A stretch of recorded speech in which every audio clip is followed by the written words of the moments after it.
Confident, confident, confident. I can be confident, confident, confident, confident. I can be confident at work. Hello and welcome to the Confident at Work podcast. I'm your host and your confidence coach, Anna Manning. And today I want to ask you a question. How do you think you deserve to be spoken to at work? What's your answer? Now, here's the second question. How do you speak to yourself at work? Do those two things match up? So let's say you said you deserve to be spoken to with, I guess I would say respect and patience. Do you speak to yourself with respect and patience? So in my case, do I speak to myself with respect and patience at work? The reason that I'm asking you this question today is because somebody got in touch with me to deliver a training workshop called 3 Steps to Quieten Your Inner Critic. So I went to look at the data that I've been collecting around confidence at work, and the first question that I ask in that data sample is, do you tend to be self-critical at work? And we're getting up towards 2,000 people that have answered that question. So it's actually 1,720. And guess how many of them said yes? 87.4% of people who answered that question, do you tend to be self-critical at work, said yes, they do. And I've talked about this issue before, but I feel like this is the issue that I'm going to talk about until your ears bleed and until I am cold and dead in my grave. I will be talking about this issue. And it's kind of nice for me to now have some stats to back this up. Could you honestly say to those two questions that I asked you at the beginning of the episode, how do you think you deserve to be spoken to and how do you speak to yourself? Do they match up? Do they align? Is that voice that you hear inside your head speaking to you the way you deserve to be spoken to? Apparently, for 87.4% of people who answered this question, their answer is no. So if your answer is no, not quite, then you're in really good company. This is pretty normal. And this was my experience too. If you've been listening to the podcast for a long time, you'll have heard me talking about this. I used to berate, be mean, be rude, be harsh. Honestly, the critical voice inside my head, the way I spoke to myself was just the pits. It was terrible and it was fairly constant. And I didn't even know that that was a thing that I had any choice over. I never even knew that it would be something that could change or even should change. But it can change. So if you think you deserve to be spoken to in a certain way, but right now you're not speaking to yourself in that way, then that can change. It's changed for me. It's changed for loads of clients that I work with. And believe me, when it does, there will be a benefit to your life and to your working life and your working day. This isn't going to be a long episode today, but I hope that it will be a powerful one for you. If your answers to those two questions weren't the same, how do you deserve to be spoken to and how are you speaking to yourself, then maybe you've got a little bit of work to do. Maybe you could put that down on your development plan for the year. If I ruled the world, if I ruled the work world, I would ensure that everybody's personal self-management was included within their development plan. Because most of us, our self-management, including the way we speak to ourselves, leaves a lot to be desired. And it does have an impact. It has an impact on our productivity. It has an impact on our confidence. It has an impact on our happiness. When we're being critical, it activates the same stress response inside us as it does when somebody else was being critical towards us. And we know that when that stress response is activated, it's much more difficult to use our executive functions. So the things that are responsible for organizing, planning, prioritizing, strategizing, regulating our emotions. All of that is more difficult when that stress response is activated. And we know that if you're being criticized, that stress response is being activated. So if you're being criticized all day, every day by the voice in your head, it is having an impact on you. It's not nothing. And I want you to know that. I want you to understand that. You know, they sometimes say, if you had a billboard, what would you put on it? And I think I would put on it, stop being such a dick. Open brackets to yourself, close brackets. I used to be such a dick to myself. It was ridiculous.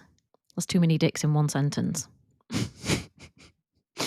But you get my point. Life's tough when someone's criticizing you all the time. I hope that you don't have anyone else in your life who's criticizing you all the time, although you may do, or you may have had in the past. For anyone who has experienced that, I'm sure they'd tell you it was a very difficult, demoralizing, confidence knocking, sapping experience. And it's not one that I think any of us would volunteer for. And yet, most of us fail to notice, spectacularly fail to notice, the criticism that goes on internally. And you'd be forgiven for not noticing it. People don't talk about it. Nobody points it out. People don't even say, oh, basically, I have this voice in my head and it criticizes me. And when I do things, it tells me that I'm an idiot and that I don't belong here and that why the hell did I do that and that I'm shameful and bad. People don't say stuff like that, do they? Well, at least not in the part of the world that I live in, at least not in the UK. People don't go around saying that. And yet, out of the 1,700 people who filled out this confidence assessment, 87% of them are having those conversations in their head all the time. But they're not telling you, just like when you hear that inner criticism, you're probably not telling anyone else either. I really believe that we need to start having this conversation because, you know, this stuff thrives in silence. If you're listening to this episode and you were like, yeah, my answers to those 2 questions you asked me at the beginning didn't match, I speak to myself in a way that I wouldn't want or expect somebody else to speak to me. Maybe it's time to do a little bit of work on that, and you can. There's a really good episode. I think it's way back in the annals. I think it might even be episode 2. 3 steps to quieten your inner critic. And if you think, gosh, is there 87% of people in my workplace who are being self-critical? The answer's probably yes. I mean, you could find out by anonymously surveying them, but you'd find out the answer was pretty high, typically. But as to whether people are getting any support with this, the answer is usually no, because nobody even has noticed that it's happening. So whilst in our workplaces, we get support with all kinds of things, this is just not on the agenda yet. I think it will be in the future, especially if I keep talking about it enough on this podcast. If you think you could do with some of this work within your organization, then have a chat to me. This all started because an organization came and said, can you run this 3 steps to quiet your inner critic session for our organization? And I said, yes. I wanted to give them an idea of the potential scale of the problem. So I checked out that data that said 87% of people who'd filled out this assessment said they tend to be self-critical. And who knows what the result would be in your organization or in your team or even in your department. But I can tell you that it will not be nothing. This is a really common problem, and it's a really commonly unaddressed problem. And there are all kinds of impacts happening all day in the heads of your employees, your staff, your team, your people, and probably even you if you haven't quite got a handle on this issue yet. So you have your marching orders. If this is relevant to you, get it on your development plan. And if you don't dare get it on your development plan because you think it's embarrassing that you have a critical voice inside your head, believe me, whoever's reading it's going to have one too. But okay, just put it in your own little development plan in your own mind or in your phone notes. When it comes to building professional confidence, this is one of the key, if not the key, but it is one of the key things that I see getting in the way of people's professional confidence. Once you have solved this issue, you will be I think, on the home straight in terms of confidence. And I'm pretty confident in saying that because I've been doing this work for 6 years now and I've seen it many, many, many, many, many times. And maybe if you dare, you can even have the conversation with someone you trust, someone you love, or maybe just, someone in your team who feels cool. You can say, do you know, sometimes I'm a bit critical to myself in my head. I don't say anything to anyone, but I have this sort of critical voice and it, gives me a bit of a hard time. And they'll probably say, oh, God, yeah, me too. Never told anyone that before. You could have some really interesting conversations. I would love to go into an organization and have like 20, 50, or 100 people in the room and say to them, how many of you are doing this? How many of you are critical? If people were being honest, hands would go up. And I think your organization would be shocked, even though they actually know it because they're doing it too. The boss is doing it too. But none of us need to be doing it. But in order to stop doing it, we have to start talking about it. So here I am, talking about it. Last thing today, the podcast, dun, dun, dun, dun, dun, dun, is hosting a free online masterclass.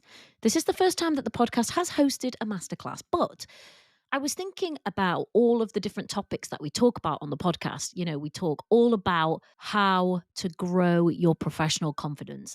I was like, what if the podcast could take it a step further from giving you information to actually helping you start to apply it? So that's what we're doing. The How to Grow Your Professional Confidence Masterclass is the overarching work that I teach everyone that I come into contact with. And what it does is it takes the things that you have kind of learned and you've been absorbing from this podcast, and it helps you to actually personalize it for you. So you'll come away from that class understanding how high and low confidence is created, the things you need to focus on in order to grow your confidence. And within that class, within that 60 minutes, you'll create your own personal plan because everyone's is going to be a little bit different that you can take away so you can start actually implementing this stuff. So it's quite practical. Everybody who listens to the podcast is invited. I will leave a link in the show notes. If you want to share this within your networks, within your LinkedIn people, within your organizations, then please do. The more people that we can arm with this knowledge, the more professionals we can arm with this knowledge, the better.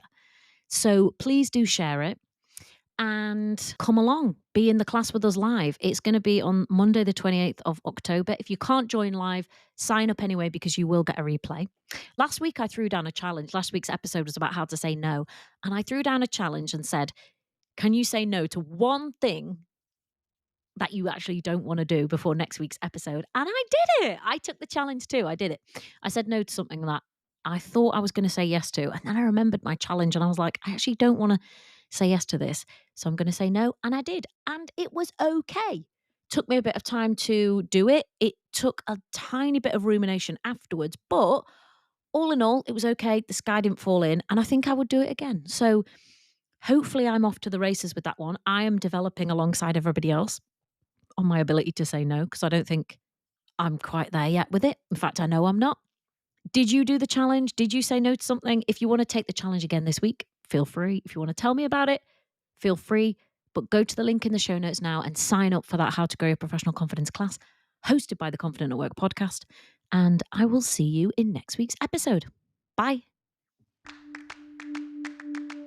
Confidence, confidence, confident. I can be confident.